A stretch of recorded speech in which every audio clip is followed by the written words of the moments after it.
close your eyes for a minute. Please raise your hand if you're married. Okay, great. Put your hands down. Close your eyes. Adults are the worst at this. Great. Is anyone engaged? Okay, great. Put your hands down. Who's dating? Okay, great. Put your hands down. Who's single? Oh, that's a lot of us. Put your hands down. Okay, eyes open. I should have had the married people open their eyes when the single people had their hands in there so you could help matchmake. Fact-checking Nico later. Anyways, so these guys set up everything really well. Just a moment, I'm going to turn a timer on because you're all really patient people who've been listening for an hour now, and I don't want to bore you. Or make you. No, they were boring. They were super engaging. I'm boring here. That's all. Misunderstand me. Okay. These guys all set it up really well. Obviously, we are destined for heaven. That's this relationship with God is the fundamental relationship of our lives. One other thing. Let's laugh some more as we begin. Some of you may have read in your emails that I'm giving a talk on the ache of singleness. Okay, a couple of my friends this week heard I was giving this talk and they were like, Lindsay, what's the deal? Like, what's with that talk you're giving? Because I think they know that's not really how I feel and not how I manifest my single life. I don't ache over it very much at all. But I think the reason why I was asked to give a talk on the ache of singleness is because we are fundamentally called to be in a relationship with other people. And when we are not in that sort of relationship that we're called to, especially if we're called to marriage, it can feel kind of lonely and it can kind of suck sometimes. Okay, so I understand where that idea of the ache comes from, but I don't really bemoan my singleness very often. And in fact, I'm a pretty happy person. So I'm just going to share why I'm happy tonight. Sound good? Oh, wonderful.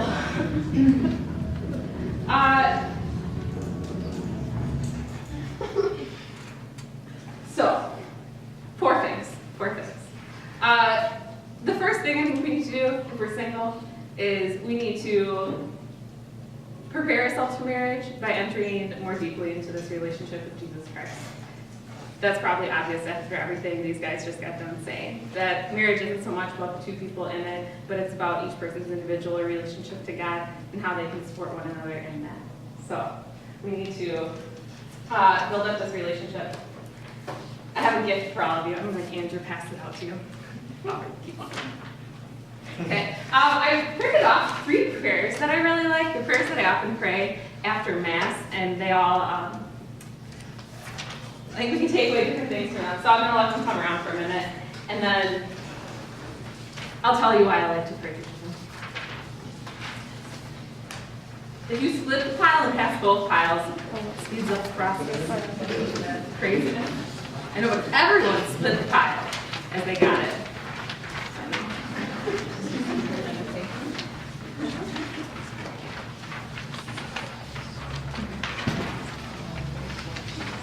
Okay. Sign for God.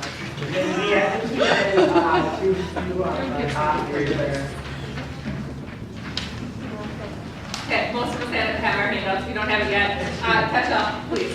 Okay, the first one side is the side with 2 prayers on it. Okay, the first one, St. Bonaventure's prayer for after Mass is how it comes up in the app that I got it from on my phone. It's us telling the Lord a lot of things, about all the things that we want the Lord to be in our lives, how completely our life needs to revolve around this relationship. The line I really like is the line at the end, where we ask the Lord to have our minds and our hearts be so fixed and firmly rooted in Him that it's an immovable thing, and it's a forever sort of thing. One thing that makes me a really happy single person is that I know that if I give my heart to the Lord, that someday down the line, He is going to lead some man who has given his heart to the Lord, and in that, in both of our relationships, with God and having both of our hearts, he's going to take care of us, and he's going to have our hearts meet each other. And if we trust the Lord, then we don't have to be so stressed. We don't need to really ache over this at all. So that's one thing. The second prayer, the universal prayer, is a prayer I really like to pray. Tell me, order my life. It asks for a lot of increase in virtue, and it asks the Lord to help us put things in right perspective in our lives. And I think anytime you might feel anxious in life, period, married, engaged, single, whatever it is, when we feel some sort of uneasiness, it's because we don't have our lives in proper order. That prayer can help you out. The last prayer on the back side is a really long one. It's a prayer that's, the title of it is, I Have Chosen You, and it comes from this book. I really love it, and I highly recommend it. The problem is it's out of print, so you have to beat me on Amazon when used copies come up. It's called 5 Loaves and 2 Fish, and it's by a cardinal who at the time was a bishop in 1975. He is Vietnamese, he died in 2002. But in 1975, he was a bishop in Vietnam, was arrested by the communist government, and was imprisoned for 13 years. And for 9 of those years, he spent his time in solitary confinement.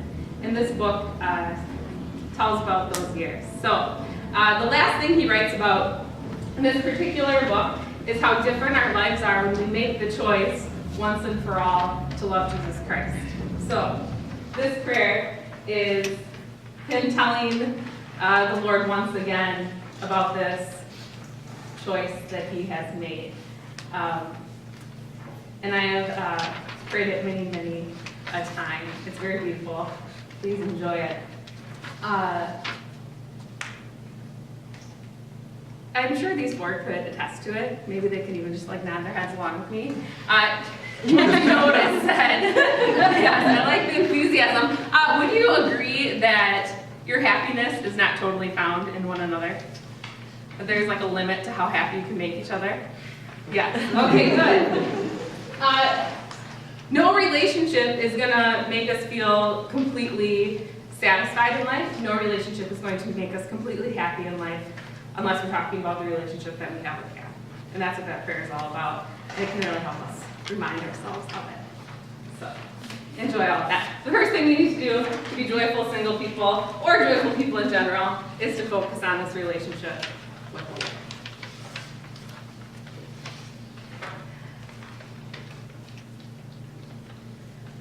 Liz talked about that we don't need to like stress over our vocation, like we can really like be joyful in it and in the discernment process. One piece of advice that I received from a professor in grad school, I went to school to get a master's in theology. One piece of advice Professor Bushman gave us, he said, if we are confident in our relationship with Jesus Christ and we allow the Lord to take us and to make us into the person that he wants us to become, ideally that person is going to be one with Jesus Christ. He said that person that is forged in that relationship is exactly who the world needs. And you don't need to worry about it. You don't need to get all riled up. You don't need to be anxious. You can just be at peace and happy in your life. That was a sidebar. That was an extra thing you got. Because it wasn't one of my 5 points. 4 points. Now there are 5 points. The second thing that I do as a single person that I think really makes me happy and sets me at ease as I'm preparing for marriage in my single life is I really try to cultivate good habits that are going to help me be a good married person as far as I understand it. So obviously number 1 is the spiritual life. We just talked about that. The other things I really try to do are get better at cooking so that someday I'm going to be able to provide for a family. If you're one of my good friends, you experience the benefits of that often. Good. Pretty good. Yeah, I work on my skills at hospitality and inviting people into my home because I know I'm going to need to do that when I'm married. And we can try to do things like put our lives in order, get our finances straight, and other such things. Know how to keep a household because no one wants to enter into a lifelong commitment with someone who's a mess. We don't want that. So we can get our lives in order and really cultivate some good virtues and skills. in our single life, I think we'll be better spouses down the road. Number 3 thing on the original list of 4 is that, got 6 minutes left on my 15-minute clock. We're doing good. Okay, number 3 thing on my list, don't wait around. That who knows when this person is going to come into your life, who you're ultimately going to find eternal happiness with in this relationship of marriage. I'm 28. I've been an adult for about 123 months, and I've been single for 122 of them. So, who knows when this is going to happen in our lives. Let's not wait around for this one person to come into our life, or this one thing to be exactly right, to be exactly who God wants us to be in our lives, and to give glory to Him in whatever ways we can. So, I would suggest, if you're single, to do things with your time that you're not going to be able to do when you're married. So if you're in school, really invest in it and be the best student you can possibly be, because that's going to give a lot of glory to the Lord. Okay? This also might mean that you get to do some really crazy fun things that these married people with kids can't possibly do. So a couple years back, I entered a film contest, kind of on a whim, made a film in 24 hours, won an international film contest, and took 10 friends to Spain. It was a blast. I couldn't do that probably if I had a family and children to take care of. Thinking about what else I've done in the 10 years of singleness in my life, I had a crazy notion back in my undergrad career that I should start grad school at the same time. And for my senior and super senior years here at UW, I was also in graduate school full time. It was insane. Certainly couldn't have done it if I was married, but the Lord gives us the time and that freedom to do some pretty cool things for Him. So don't wait around. Find something valuable to do with your time. Which leads to the 4th point, and this one is really one of the fundamental things I can point to as to why I've been so happy over the past years of my life, is that as we're finding something to do to fill our time, we need to find what is going to grow some sort of passion in us. Okay, because as all of you single people out here might agree with me, as you're looking for people in life and trying to figure out who this person might be, you're probably not looking for a boring person, right? Okay, I'm not looking for someone that's boring. I'm looking for someone who's really passionate. So, in my life, how this has manifested itself, about 6 years ago, I had a couple things happen in the right way, and I was presented with an opportunity to start a mission trip program. So 5 summers ago, I founded a program that's called Love Begins Here, and it's a local mission trip program. We work with middle and high school students in the Diocese of Madison, and we provide acts of service through week-long mission trips to people who are in need in many ways, both materially or spiritually. Over the past 5 summers, we have grown our mission trip program from about 56 participants in our first summer to well over 350 this last summer. In the past 5 summers, we have given over 23,000 hours of service to the poor and those in need in this diocese. It's the best, most awesome way to use my time, and I'm so passionate about it. And I completely understand that my life wouldn't have been changed, and many other people through this mission trip had I been married.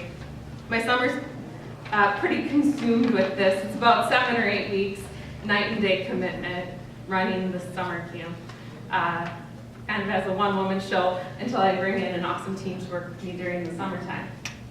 So we need to grow some sort of passion in our lives and really give ourselves over to that. And then someday, someone's going to be really inspired by whatever that passion is that you have grown. Our mission trip program Love Begins Here. It's inspired by our patron is Blessed Mother Teresa of Calcutta. You might know some things about her. I have one short story to share that I'm going to end with. Mother Teresa was born in 1910 in Albania. By the time she was about 11 years old, she knew she wanted to be a religious sister. She joined an order called the Sisters of Loreto in 1928. When she turned 18, moved to Ireland for a year of formation, and then Mother Teresa moved to India. So She spent from about 1929 until 1946 as a sister of Loretto, teaching middle school girls in a couple of subjects in the Catholic school. Mother Teresa, we probably know that after she founded the Missionaries of Charity, she experienced a lot of desolation in her spiritual life. She had a lot of troubles, according to the world at least, in her relationship with the Lord. But previous to that, during those 17 years when Mother Teresa was a school teacher, she loved it. She said that those years were the happiest years of her life, and she wished she could have been a teacher forever. But God gave her that call and a call to start this great missionary order, the Missionaries of Charity, that we probably know her for today. Mother Teresa got the call to start the Missionaries of Charity in 1946. It took about a year and a half for her to actually found the order and take to the streets for the first time. When Mother Teresa began her order, she was on her own. 15 more seconds and we're done. Mother Teresa was on her own when she began this order. She had the call and she went about it. She felt like the Lord wanted her to do it. So she went to the streets and she started serving the poor and picking up those who were dying. In the first year that she had begun the Missionaries of Charity, the only people that came and joined her order were girls who she had taught middle school to. So, applying this to what we're talking about tonight. Whenever we're faithful to the Lord, like Mother Teresa was during those 17 years of school teaching, He is going to use the fruit of our faithfulness to do great things later on. So for Mother Teresa, her order would have never taken off like it did unless she had that time of preparation for 17 years as a school teacher of the Sisters of Loretto. Once she began Missionaries of Charity, she had this army of women who were ready to embrace this new mission with her. I think the same thing can be said about anyone who is living a single life and feels like they're called to marriage. That if we develop these passions and we grow in our faith and we let the Lord do good things with us, it's going to completely prepare us for what's next. And ultimately, I think that can make us very happy and peaceful and joyful in our single life.